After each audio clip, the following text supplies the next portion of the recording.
మహాభారతం నుండి మనం గ్రహించవలసిన 5 జీవిత సత్యాలు.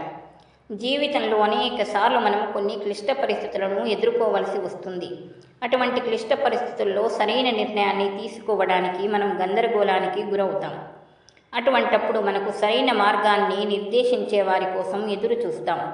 సరైన నిర్ణయాలను తీసుకోవడం కోసం సరైన మార్గం కోసం అన్వేషిస్తాం. మహాభారతంలోని జీవిత సత్యాలు మీ సమస్యలకు చక్కటి పరిష్కారాన్ని అందించేందుకు తోడ్పడతాయి. గందరగోళ పరిస్థితి ఎదురైనప్పుడు జీవిత సత్యాలు మీకు తోడ్పడతాయి. తమపై తమకు అపారమైన నమ్మకం కలిగి ఉండాలి. అనేక అడ్డంకులు ఎదురైనా భారీగా గాలివాన కురుస్తున్న కంసుడి బారి నుండి కృష్ణుని రక్షించడానికి కృష్ణుడు తండ్రి కృష్ణుని ఒక బుట్టలో తీసుకొని వెళ్తాడు. పరిస్థితులకు ఎదురీది కృష్ణుణ్ణి కాపాడుతాడు. పాండవులకు తమ మీద తమకు అపార నమ్మకం కలిగి ఉండడం వలన కౌరవులపై పోరాడి విజయం సాధిస్తారు. ద్రోణాచార్యుడు కర్ణుడికి విలువిద్యను నేర్పించేందుకు అంగీకరించడు. కర్ణుడిని తన విద్యార్థిగా ఒప్పుకోడు. ఆయన మొక్కవోని దీక్షతో తనపై తనకున్న నమ్మకంతో విలువిద్యలో మంచి పట్టును సాధించాడు.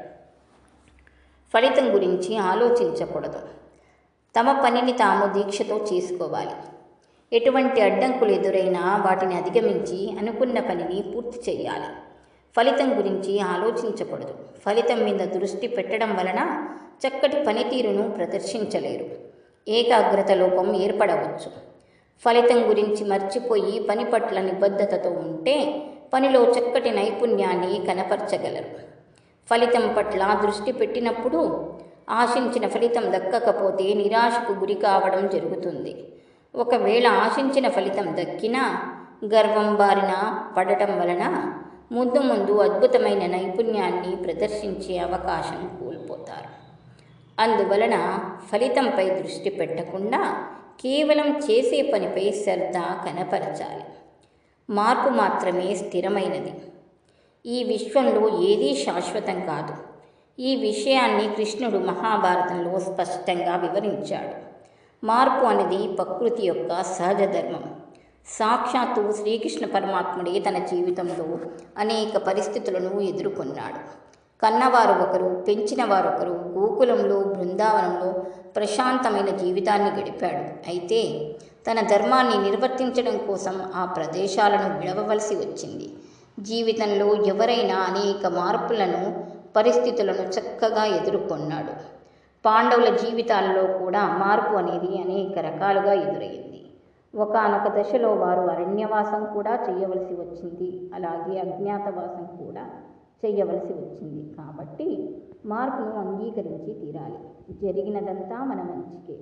శ్రీకృష్ణుడు జన్మించిన వెంటనే కన్న తల్లిదండ్రులకు దూరమయ్యాడు. ఆ విధంగా కంసుడి బారి నుంచి రక్షించబడ్డాడు. గోకులాన్ని అలాగే తన స్నేహితులను విడిచాడు. అందువలన రాక్షసుడు వధించబడ్డాడు. ద్రౌపదిపై కౌరవులు తమ ప్రతాపాన్ని ద్రౌపది వస్త్రాపహరణం ద్వారా చూపించబోతున్నప్పుడు శ్రీకృష్ణుడు ఆయనను రక్షించాడు. కృష్ణుడిపై ఆయన నమ్మకం బొమ్ము కాలేదు. ధర్మాన్ని నిలబెట్టాడు. తన గత జన్మలో పాపాల వలన తను ఈ విధమైన ఇబ్బందులను ఎదుర్కొంటున్నానా అని ద్రౌపది కృష్ణుని ప్రశ్నించినప్పుడు కృష్ణుడు ఈ విధంగా బదులిస్తాడు. బాధలకు గురయ్యేవారు గత జన్మలో పాపాలు చేసిన వారు కాదు. పాపాలు చేసేవారే గత జన్మలో కూడా పాపి అవ్వడం వలన అదే ఫలితాన్ని అనుభవిస్తున్నాడు అని వివరించాడు.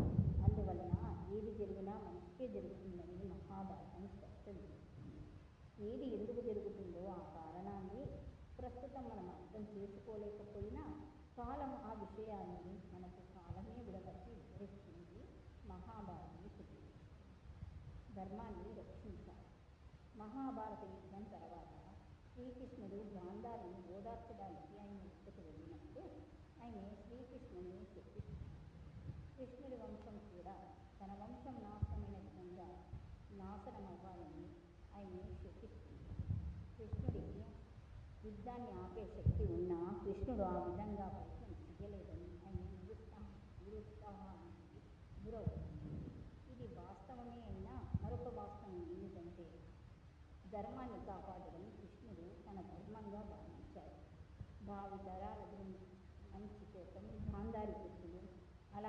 మరికొంతమంది ఈ యుద్ధంలో బలవుతారన్న సంగతి కృష్ణుడికి తెలుసు. తన దగ్గర వారిని కూడా వధించమని అర్జునుడికి ఇచ్చిన ఉపదేశంలో ధర్మాన్ని రక్షించాల్సిన అవసరం గురించి కృష్ణుడు వివరిస్తాడు. ఇవన్నీ మహాభారతం నుండి మనం గ్రహించవలసిన జీవిత సత్యాలు. ఈ జీవిత సత్యాల వెనుక ఉన్న అర్థాలను గ్రహిస్తే ఆ వ్యక్తి జీవితం ఎంతో బాగుంటుంది. ఎటువంటి మానసిక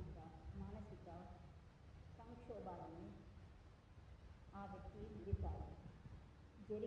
జరిగినదంతా మంచికేనని అర్థం చేసుకుంటాడు. ప్రతి వ్యక్తి లక్ష్యం ధర్మాన్ని కాపాడడం అయి ఉండాలి. ధర్మాన్ని కాపాడడం వలన ఎవరి వలన ఇబ్బంది ఎదురవ్వదు.